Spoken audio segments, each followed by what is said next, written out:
Are you curious about bodies, pleasure, and possibilities? And what about curious about what others are up to on the planet when it comes to pleasure, sex, and play? Have you considered what pleasure can do for your life, your body, and your bank account? Do you know something magical, delightful, and out of this world orgasmic is not only possible for you, but totally available to you? If you're ready to be the magical, sexual, sexy beast you know you can be, and you just need the tools to get there, you're in the right place. Now, here's the host of The Pleasure Zone, sensual movement artist, relationship and sex alchemist, Milica Jelenic.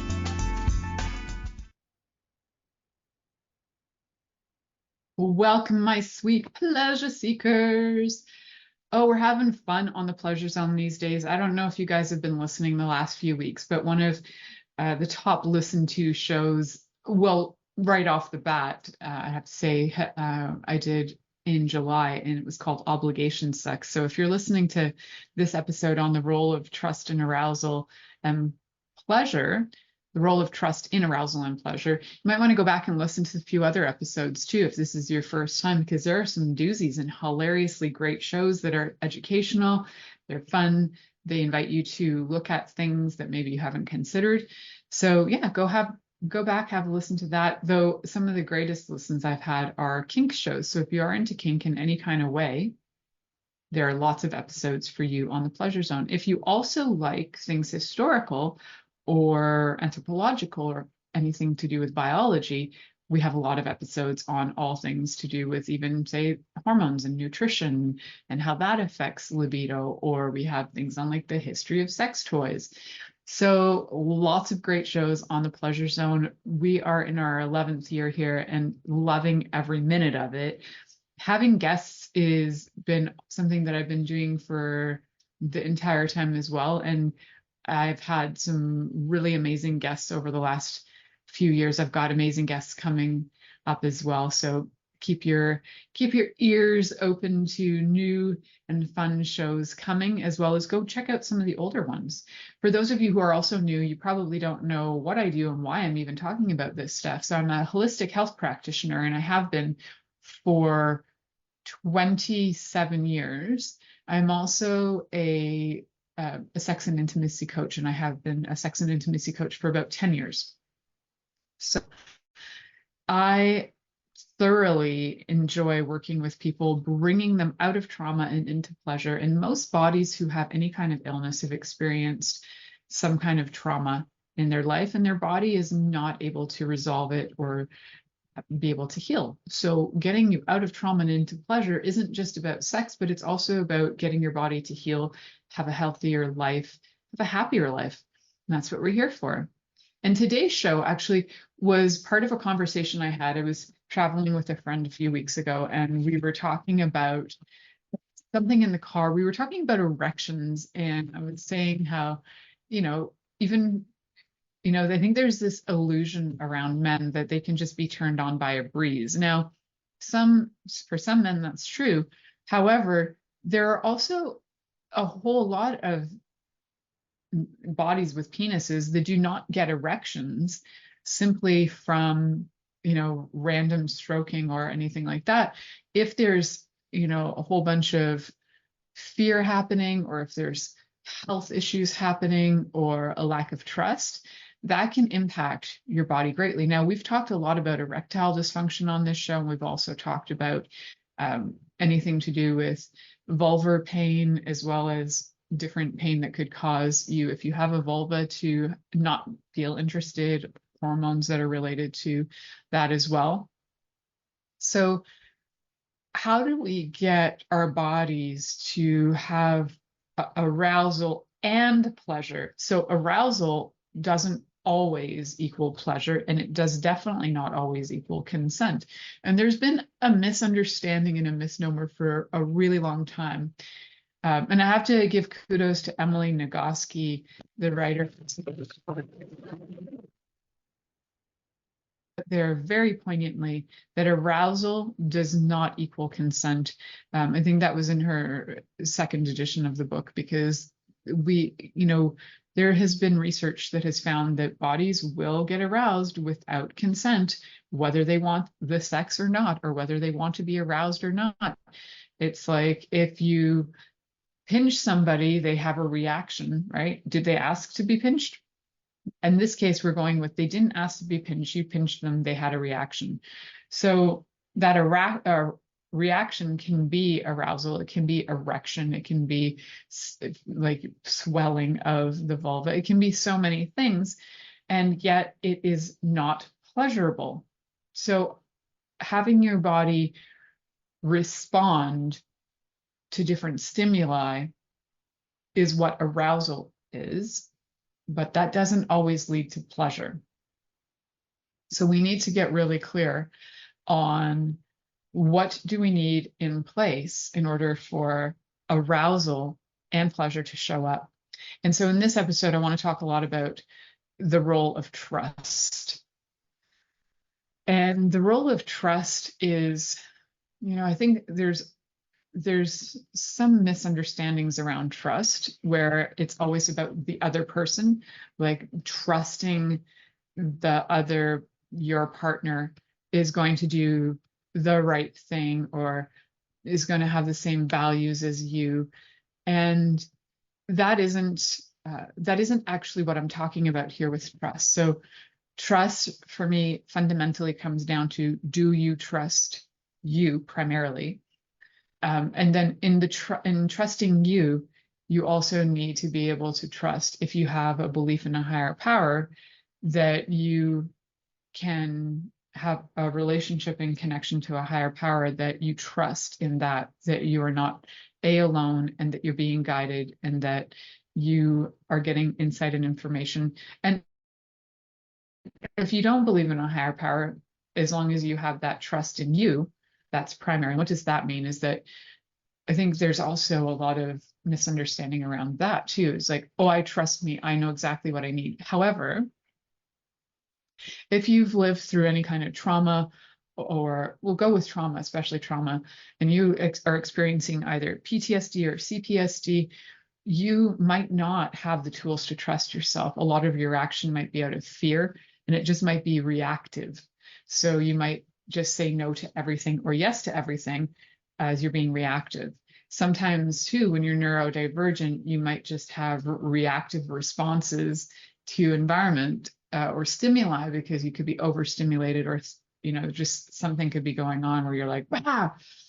So when I'm talking about trust here, it's being able to know some very, I would say, start with some small things. How do you know if you trust you? And I have people say that all the time. I don't trust myself. I'm like, well, that's interesting. And then I have other people who say, oh, I totally trust myself. So I like to gauge it with this. First, we're going to trust ourselves. Then we're going to learn how to trust others in order to experience better arousal and pleasure at the same time. So we're going to start with some fundamental things about trust. Now, when you look at something as simple as, say, going to the bathroom, do you trust that if you need to go pee, and say you're not in a meeting or you're doing like a live podcast like I am, if you are in a space where if you need to go pee, you will find the place to go pee. Even if you're walking somewhere, you're going to find the place to go pee, and you're going to trust your body and know this is the time to pee. Or do you doubt it and you're like, I don't know if I have to go pee, yes, no, maybe so. And there are lots of people who actually don't even trust that, some small things like that, like, do I have to go pee? And sometimes for neurodivergent people, trusting even things like whether you're hungry or thirsty or not, you don't really know, you can't really gauge it. So it's more about learning certain cues and learning what your cues are so that you can trust you and know what you need. So starting with that simple, do you trust that you'll go pee when you need to go pee? If you're a yes to that, awesome. That means you are learning to trust you. If you're a no to that, then I would say start with the practice of, if your body has a sensation that feels like it needs to pee, just go to the bathroom, or if you're, in the woods, you're squatting, or whatever you're doing, go and find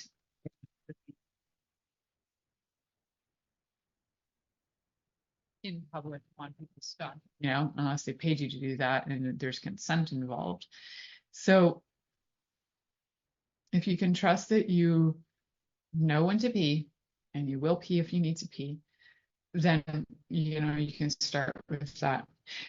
Lots of people don't even trust that they're tired and then they go to bed when they're tired. Lots of people don't have that trust in themselves. And so if your body needs to breathe, you will breathe. And again, not everybody breathes like they need to breathe, so they might hold their breath a lot, right? Or then as you start to remember to breathe, they might become exaggerated in breath so that doesn't look like a common breath. It looks more like an exaggerated kind of almost hyperventilating experience. So trusting some fundamentals: breath, sleep, going to the bathroom, drinking water, having food. If you have all of those down pat and you look after your body when it tells you yes to those things, then you're pretty much on the path to being able to trust other things about you, about making decisions, even about life decisions, whether to move home, whether to invest in certain things, to invest in people, like with their time, in having relationships. So we build this trust in ourselves, and sometimes even having that trust that God's got your back, if you want to use that language, or the universe has your back, so that you feel supported in that. If that's your language and that's your belief system that works for you, awesome. If you don't have that language or belief system and it's all about trusting in you, then it's bringing it down to the things like your fundamental actions: going to the bathroom, sleeping, eating, drinking, and then developing it more to, like, do you trust that you are going to cross the street and be safe and not walk in front of any oncoming traffic? Do you trust that you're not going to eat poison? And one of the things that I actually teach and show people is how to do muscle testing with their body, using first poison, so that they know clearly what is a no. And then after that, developing to know what is your yes. And it's funny because people are usually, I'd say about 90% of the time, usually really clear. Their bodies will give them a clear no to poison. And then there are people who doubt everything and are so invested in the doubt that they'll even doubt that their no is correct when it comes to their body's reaction to poison. So that takes a little bit more work and ability to be able to tap in and find out where your trust is at, and to develop more trust. So we get those things under wraps. You're starting to trust yourself. You've got your muscle testing going. You now know what a yes is. And then how do you use those tools in relationship to partnership? So you can use the muscle testing too that I teach. And a lot of people teach. This is not a secret method. You can go look up kinesiology, you can look up muscle testing, and find different ways to do that. Some people use pendulums. All of it's kinesiology, and you can find out what is your yes, what is your no. There's a lot more you can do with that, but the fundamentals are yeses and nos and maybes. And as you get really strong in those, you can ask questions even within partnership, like, if you're going to have sex with somebody, will your body be able to relax into receiving and enjoying their body? And if your body's like, no, I can't relax into receiving into and enjoying that body, then you know that it's not going to be the greatest sex ever. So maybe there's something else you can do, especially if you're desiring connection. And oftentimes when you're just developing trust, you also need to develop different ways to get in communication and communion with your partner so that you feel safe with them. Safe is really important, and trust is part of that safe. And being able to receive your partner and vice versa for them to be able to receive you. So if you say no, they need to be able to receive no from you as well. Where and there are actually today I saw a post that was like so annoying to me. It was a guy that I just look at his post just to see if he's going to write something that's obnoxious. And the thing that he had wrote today was like, women, you need to surrender to your men and let him lead. And I was so glad that other women had jumped on there and were, going, who are you to say that, And he's like, the only way that you can really enjoy, intimacy with your partner is to submit. That was his word, submit. And I was like, oh, okay. So I think this dude's into BDSM and doesn't realize it. I thought I might send him a little message later on and go, so what you're actually suggesting is BDSM play, and you kind of need to get clear on that because it's not what is standard in all relationships and it doesn't work across the board. So the trust is really about trust in you and or your higher power, if that's something you believe in, and trust in you and trust in, after that you have that, you can actually develop trust in your partner, know that you're safe and be able to have those situations where you can relax into receiving, which is very different than the word submit. Yeah, sub means under, and being on the under mission, submission, you're in the being underneath the person mission, as in they have to lead you, it's not always what's going to work for you. And it might not actually lead to more trust. It might lead to more trauma. So we need to look at how do we grow trust and how do we develop the desire to actually receive from our partners in order to have arousal and pleasure. Yeah, so that's where we're going to come into. You're listening to the Pleasure Zone here on Inspired Choices Network, and we'll be right back after this commercial. Are you secretly a voyeur, wondering what's going on in other people's sex lives? What if now is the time for a totally different sexual evolution? Are you interested in people who are pioneers of different sexual and pleasurable practices? Lean in now with Milica Jelenic, where she will entice you and your body to know your own pleasure zone. On the Pleasure Zone radio show with sensual movement artist Milica Jelenic, you'll receive tools, inspiration, and a foundation to allow yourself to receive more in your sex life, and quite possibly other areas of your life as well. Listen for the Pleasure Zone with Milica every Monday at 8 p.m. Eastern Time, 7 p.m. Central Time, 6 p.m. Mountain Time, and 5 p.m. Pacific Time on InspiredChoicesNetwork.com.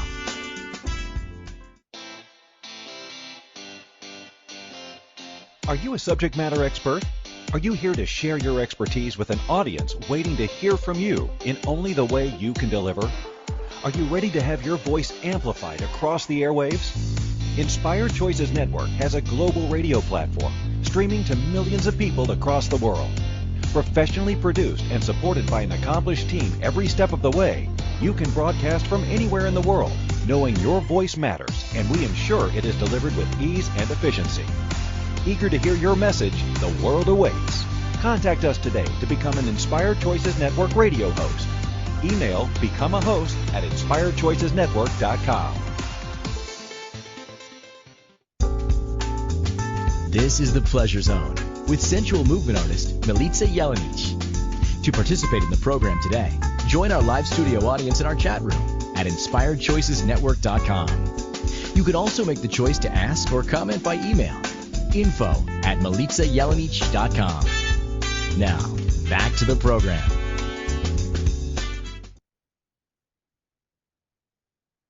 Welcome back, my sweet pleasure seekers. We are talking all about trust today and how trust can improve things like arousal. Trust can improve things like pleasure as well. So what role does trust play in arousal and pleasure? It actually plays a really big role. You can be aroused without trust. However, the pleasure won't be there. So you can also be having trust and pleasure, but there might not be arousal there.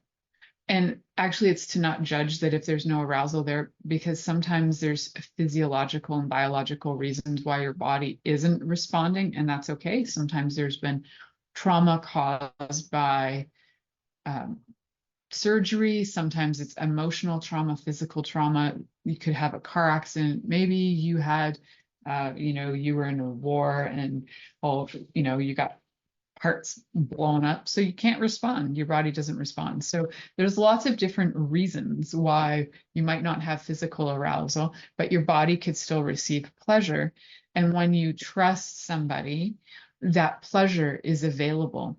Where when you don't trust your partner and you don't trust yourself, it's very tricky to have pleasure. You might have some pseudo pleasure, which will look like your body is having arousal, and you might be able to mimic what looks like pleasure, but you don't necessarily have all of the happy hormones running. You don't have that sense of deep connection or desire to, have that deep connection. So I think part of what we need to do in order to have that trust with partner, first it's with you, then with your partner, is that some of the things that you need to look at are what in the past has had you not trust somebody. So for example, if you've had partners in the past who chronically lied to you, or if you've had people who have been abusive, then you might not trust people. So if you're not trusting your partner now, it may actually be like a reflection from the past. It might actually be that you have some unresolved issues that need to be looked at and dealt with.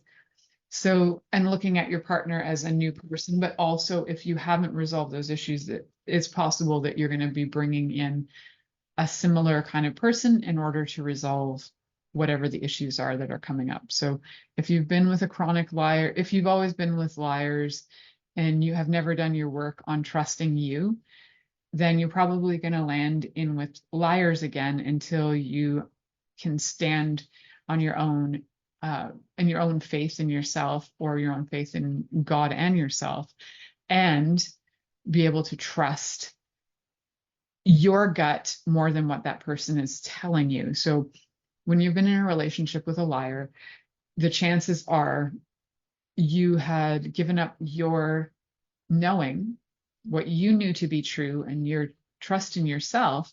You gave it over to them because, probably the chances were you were gaslit into feeling crazy, like, oh, I never did that, blah, blah, blah. Or just the lying was so chronic, you actually no longer knew the difference. That happens a lot in relationships with people who are abusers, who are narcissists, and who are gaslighters, and so many other things, sociopaths, psychopaths, all of that. So, and a lot of times too with addiction, sometimes people with addiction don't even realize they're doing the lying all the time. So there's that. So if you've had that experience, sometimes the trust is really hard to develop, and to be able to have a relationship where you trust your partner enough to be able to relax into having arousal and pleasure. So you may be with somebody and you don't, they're a chronic liar and all of this stuff, and they go to touch you, your body recoils. Internally, you're like, ooh, get away from me. And at the same time, they're stimulating you. So your body is showing reaction to stimulation, but at the same time, you're recoiling. It's sending a really mixed message to your body, which is both confusing to you, your own brain, your own biology, and your own reactions. Your body's like, oh, why am I responding to this? I don't want this. This is gross. And then the person doing it, usually they're a manipulator and they don't care if you've said no or you're recoiling. So usually the person who is doing the stimulating doesn't generally care because it's all about them and they're trying to create obligation sex. And they're also usually just sexual assaulters.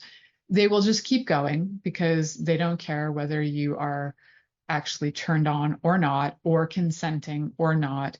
Stimulation that leads to arousal does not equal consent. You either need verbal consent, a nod, thumbs up, some communication form of consent that this is what you're agreeing to. So it's so frustrating because I think that for so many people, that if you've been in a relationship where you've felt like coerced in any way, that because of the coercion, you kind of lose trust in yourself. And then it's really hard to trust somebody else in the future. So always developing trust with yourself first.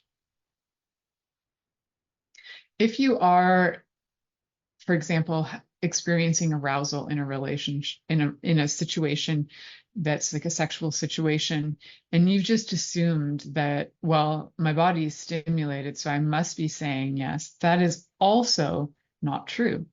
It's just that you're assuming because you know what? That's what we've been told for centuries. We have been told that your body is reacting, so you're ready. Oh, guess what? Your vagina is wet. Oh, guess what? You have an erection, so you're ready. Doesn't mean you're ready. It just means your body has responded to stimuli. Just like if you're walking outside on a day where there's lots of pollen and you happen to be allergic to pollen and your body sneezes, and you're just reacting to stimuli. So if somebody is, stroking your penis and your penis happens to get erect, that doesn't mean that you've agreed to have sex. So I'm pointing that out specifically to people with penises because a lot of times there's an assumption if there's an erection, then that's a go-ahead. No, I think there needs to be consent on both sides, no matter what, erection or no erection, stimulation, wetness, any of that.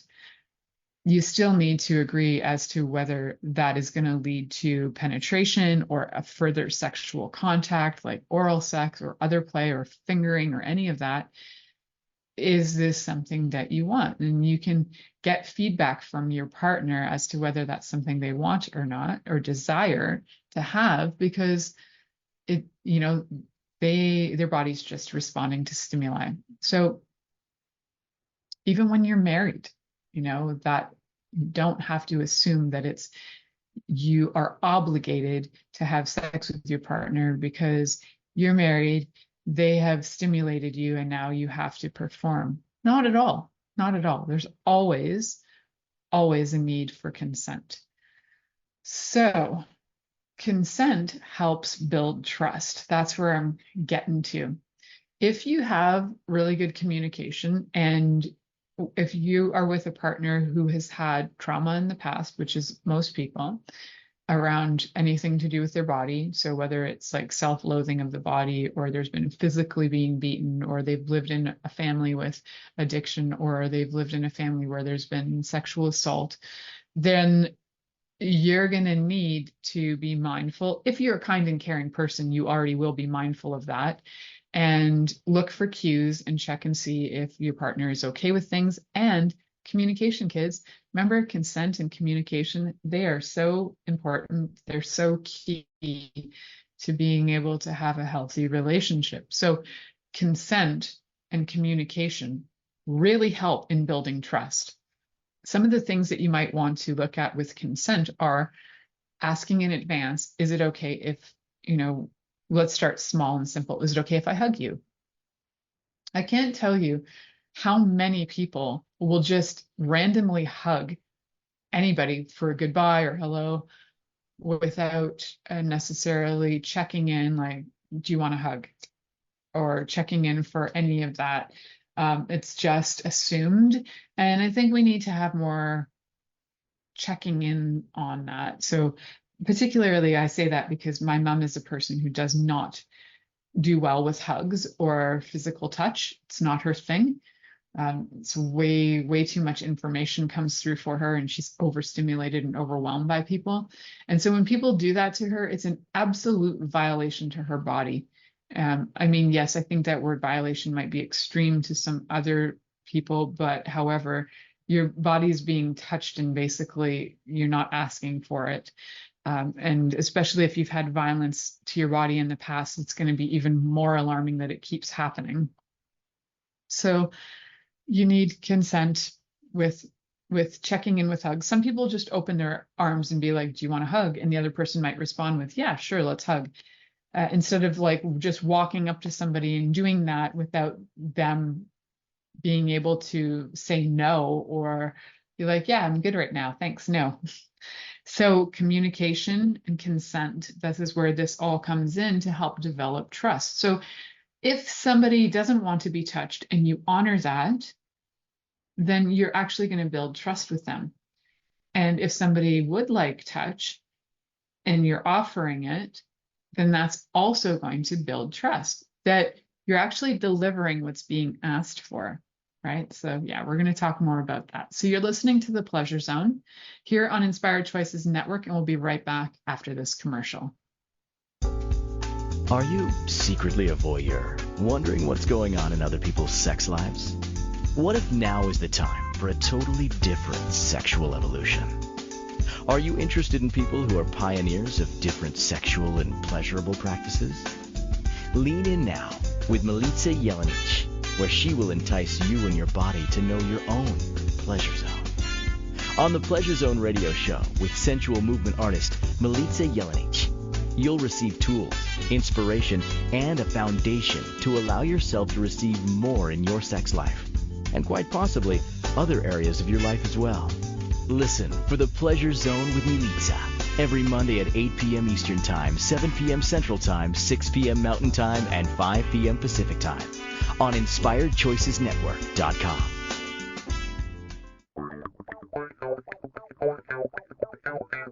Interested in masturbating for money, copulating for consciousness, and pleasuring on purpose?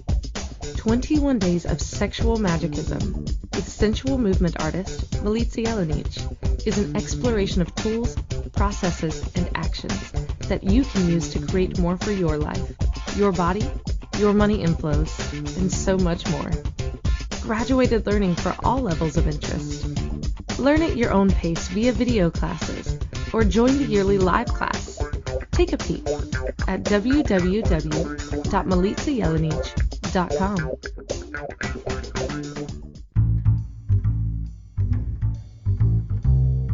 How wonderful would it be to carry your favorite Inspired Choices Network host with you throughout your day? Well, now you can. Inspired Choices Network now has its very own mobile app. Our free app offers live streaming shows, along with thousands of podcasts and TV episodes. Our shows cover a wide variety of topics. Whether you're waking up with us, carrying us through the day, and taking us to bed with you, we're always here for you to enjoy. We're easy to find. Just search for Inspired Choices Network in the Apple App Store or Google Play Store. This is The Pleasure Zone with sensual movement artist Milica Jelenic.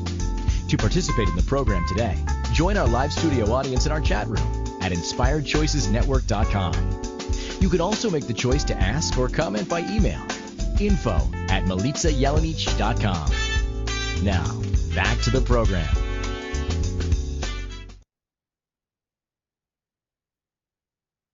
Welcome back, my sweet pleasure seekers. For those of you who are truly seeking pleasure, you're also probably seeking consent in that pleasure, because true pleasure comes from consent and communication, being able to trust your partner, to be able to receive from them. And receiving from them doesn't mean that you're submitting. You could actually be the dom and you're receiving the submission of your partner. It's receiving what their desire is and being able to deliver it. So if you are somebody who thinks that the only way to receive from somebody is to lay back, spread your legs, and let your partner do whatever they want, no, that's not how it works. Now, if you are in a relationship where your partner is the dom and you're the sub and you have free reign, and that's been discussed, your relationship is all about consensual non-consent, that is a different conversation. So for those of you who are not working in and playing with the kink of that, and you're looking for, how do I lean into receiving and trusting my partner? One of the things that you might want to do and start to play with is something really simple.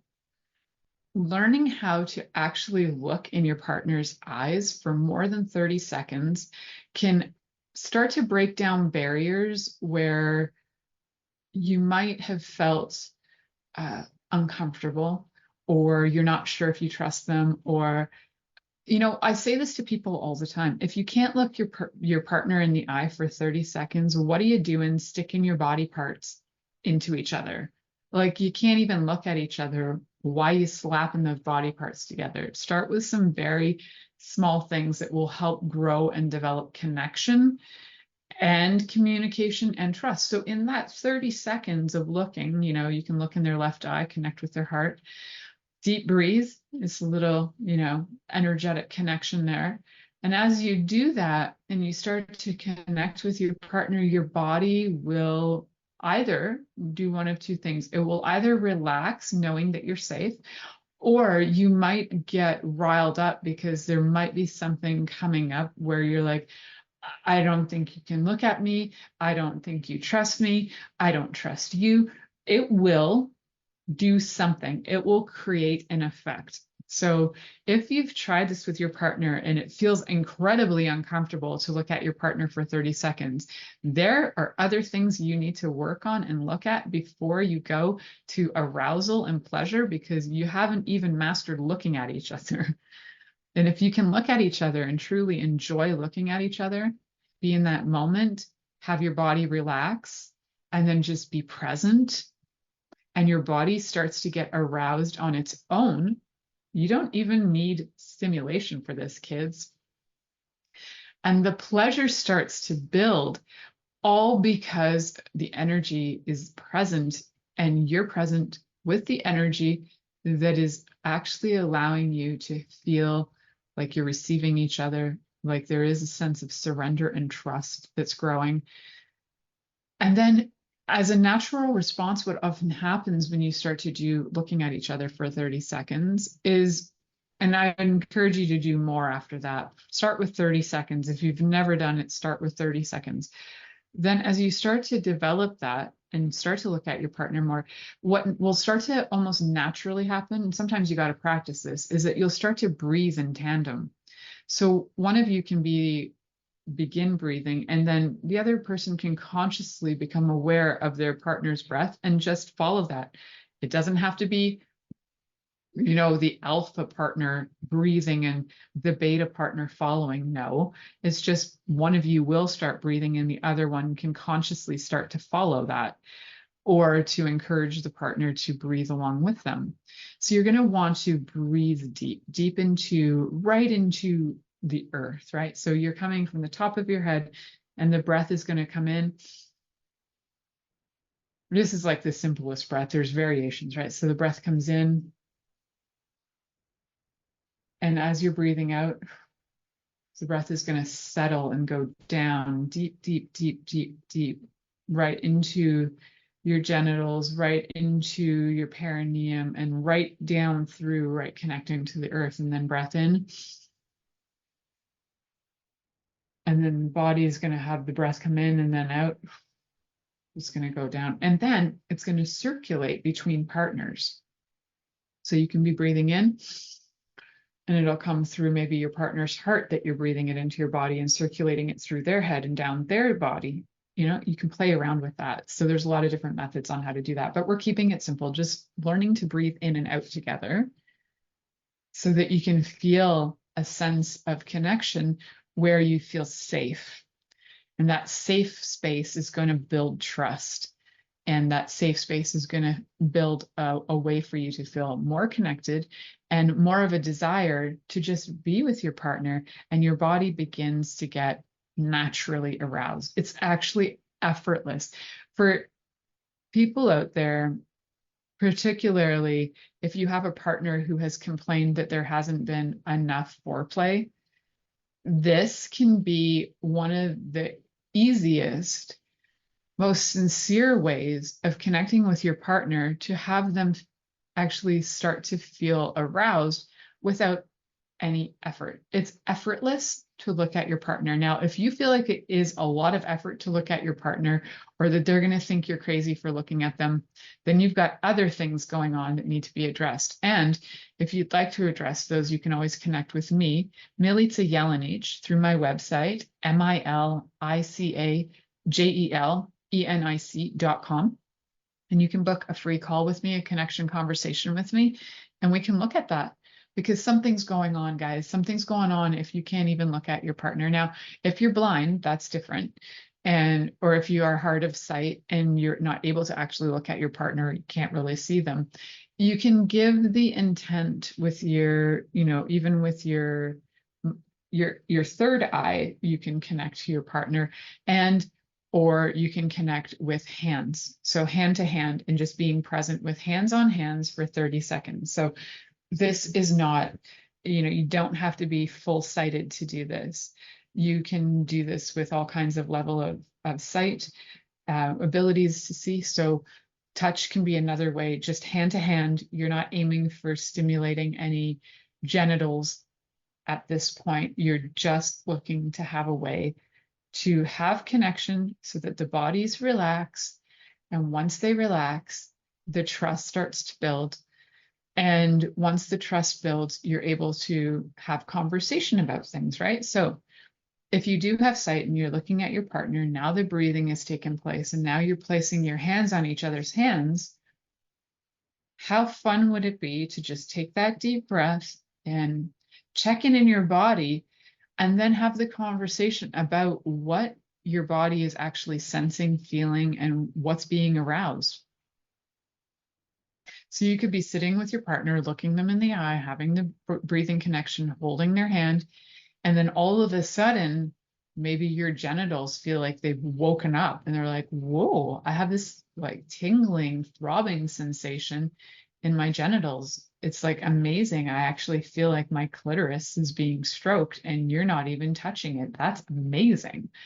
And that might really delight your partner, to know that their presence is such a turn on for you, that your body is aroused just by their presence. Like, how fun is that, to be able to offer that kind of feedback to your partner, to know that not only do you find them sexy, that you trust them, that you're aroused by them, and they bring you pleasure. And it might be not your genitals. It might be like, wow, I have this like sensation on my neck, like you're kissing my neck, or you stimulated my nipples. Like, this is amazing. I can't believe we're just sitting here holding hands and my whole body feels turned on. It's a beautiful thing, guys. You don't have to, have tons of effort into building this trust. And these can be really helpful tools in building trust, because a lot of times, if there's been a lack of trust, or you're just on your way to building this trust, you don't want to go from 0 to hero. By that I mean, you don't want to go from no sex to full sex with nothing in between, and no conversation and no consent, and making a lot of assumptions and creating more trauma, because then you're going to be back at square one, trying to figure out how to navigate the relationship again, and how to get back on track, and how to get the stimulation going and be really feeling connected and adored. I think feeling adored by your partner really helps with trust as well. Knowing that they're there with you and for you. So with you as in collaboration in life, and for you is if you're creating something, say in your business or whatever, and that's not something that they want to do, but they totally go, yeah, I'm excited for you and what you're creating. They're there for you, and they're there with you. It's important to have both. So why do you think, and I would love to hear from you guys out there listening, why do you think trust is important? After everything I've said, why do you think trust is important when it comes to arousal and pleasure? So what I know is that without trust, without the trust that this person will allow me to say no when I need to. This person that I'm with will allow me to consent to what I desire and communicate what I like. And they will tell me their truth, whether they are a yes or a no to what I'm asking for, that the communication is clear. It's all, there's an understanding from each partner about what works and what doesn't work. And that those conversations are not a one and done. These conversations occur as things come up, not 25 years later or 5 years or 6 months later. These conversations occur as the situation comes up. And it's like, oh, right now, whatever was going on, I feel a little disconnected. So can we do something to help the connection? Can we just sit here and look at each other for a minute? If you're really uncomfortable with that, maybe there's other things we need to talk about. If that's not right now, maybe it's later, right? So we can be adults about it. We don't have to be like huffy puffy, run away. I mean, it depends on your attachment style, but your attachment style might have taught you to just get up and run away and not deal with it. And part of that comes from unresolved traumas, right? And we can learn new attachment style methods. So you're not like stuck with your attachment style for life. You can absolutely heal and have different attachment styles. So we're looking at how do we have trust? And attachment styles do have a factor in trust, but that's not our conversation today. We're really looking at how do we get our bodies to feel that they are safe and that they're safe with you, number one, that you will do whatever your body's asking it to do. Like if your body's like, a heck no, I don't want to have sex with that person, that you honor that. And it's not just about some other lust or like getting a notch on your bedside table or whatever you're doing, just trying to get your rocks off too. Maybe you're hypersexual and you're just trying to find a way to calm your body down, and that's not working for your partner. So if you keep on going with the same thing, expecting different results, we know what that is, right? That's the different definition of insanity. So it needs to turn around. If there is no trust, something needs to change. And what needs to change is that you need to find ways to connect with your partner. And, there are a million ways to connect with your partner, whether that's using any of the 5 love languages for things like having quality time together. But I really wanted to simplify it to something that everybody can do and not have to think too hard about. Look at each other for 30 seconds. We're going to come back and we're going to look at some more ways to develop trust in order to have both arousal and pleasure after these messages. You're listening to The Pleasure Zone, and we'll be right back after this commercial. Are you secretly a voyeur, wondering what's going on in other people's sex lives? What if now is the time for a totally different sexual evolution? Are you interested in people who are pioneers of different sexual and pleasurable practices? Lean in now with Milica Jelenic, where she will entice you and your body to know your own pleasure zone. On the Pleasure Zone radio show with sensual movement artist Milica Jelenic, you'll receive tools, inspiration, and a foundation to allow yourself to receive more in your sex life, and quite possibly other areas of your life as well. Listen for The Pleasure Zone with Milica every Monday at 8 p.m. Eastern Time, 7 p.m. Central Time, 6 p.m. Mountain Time, and 5 p.m. Pacific Time on InspiredChoicesNetwork.com. This is The Pleasure Zone with sensual movement artist Milica Jelenic. To participate in the program today, join our live studio audience in our chat room at InspiredChoicesNetwork.com. You can also make the choice to ask or comment by email, info@MilicaJelenic.com. Now, back to the program.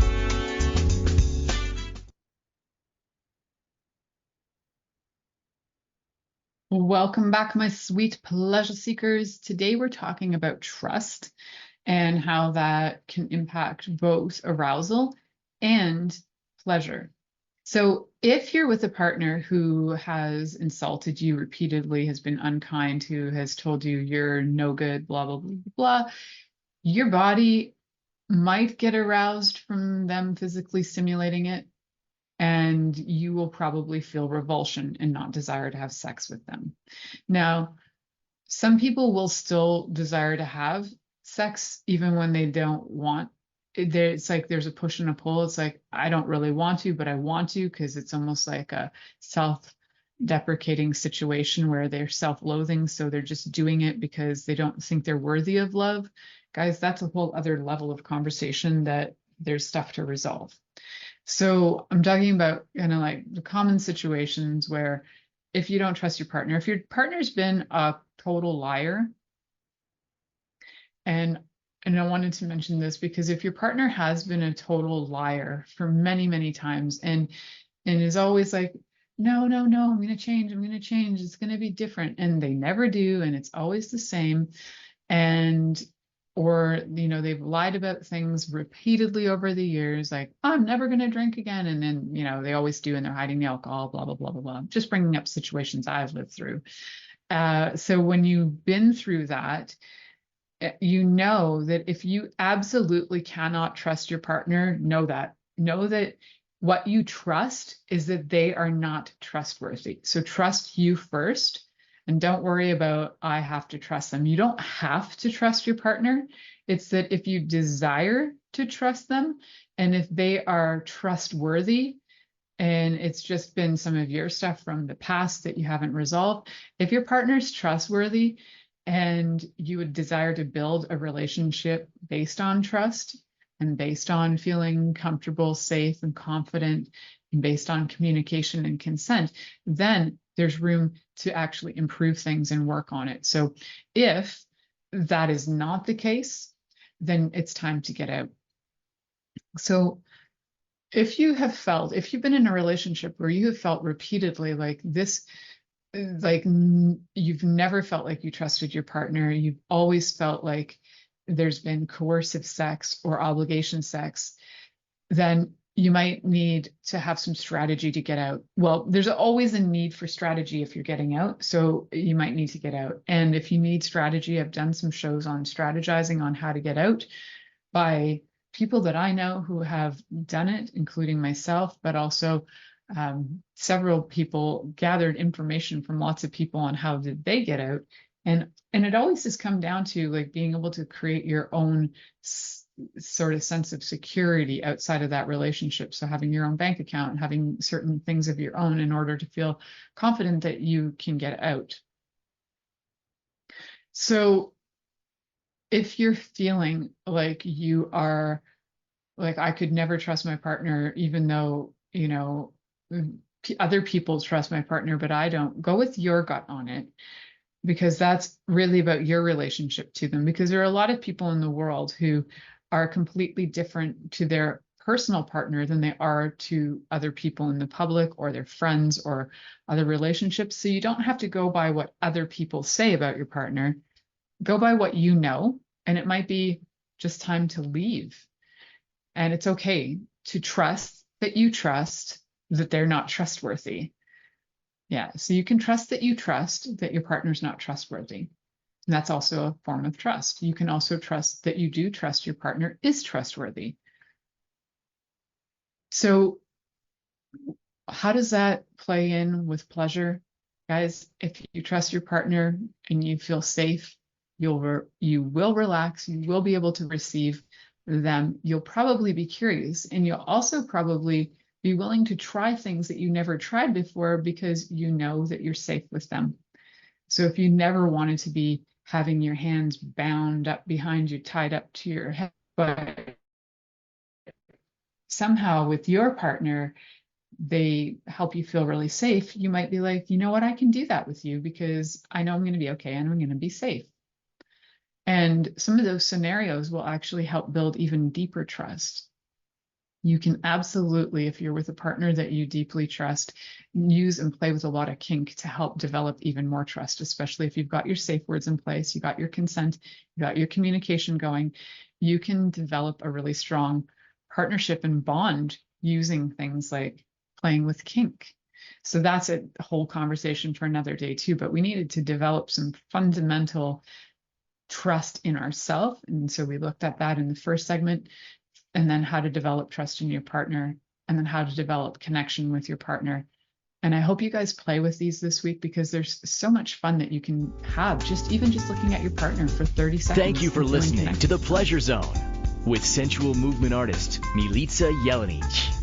The Pleasure Zone returns next Monday at 8 p.m. Eastern, 7 p.m. Central, 6 p.m. Mountain, and 5 p.m. Pacific on InspiredChoicesNetwork.com. We hope you'll join us. Until then, have the best week of your life by choosing to be turned on and tuned in to your body.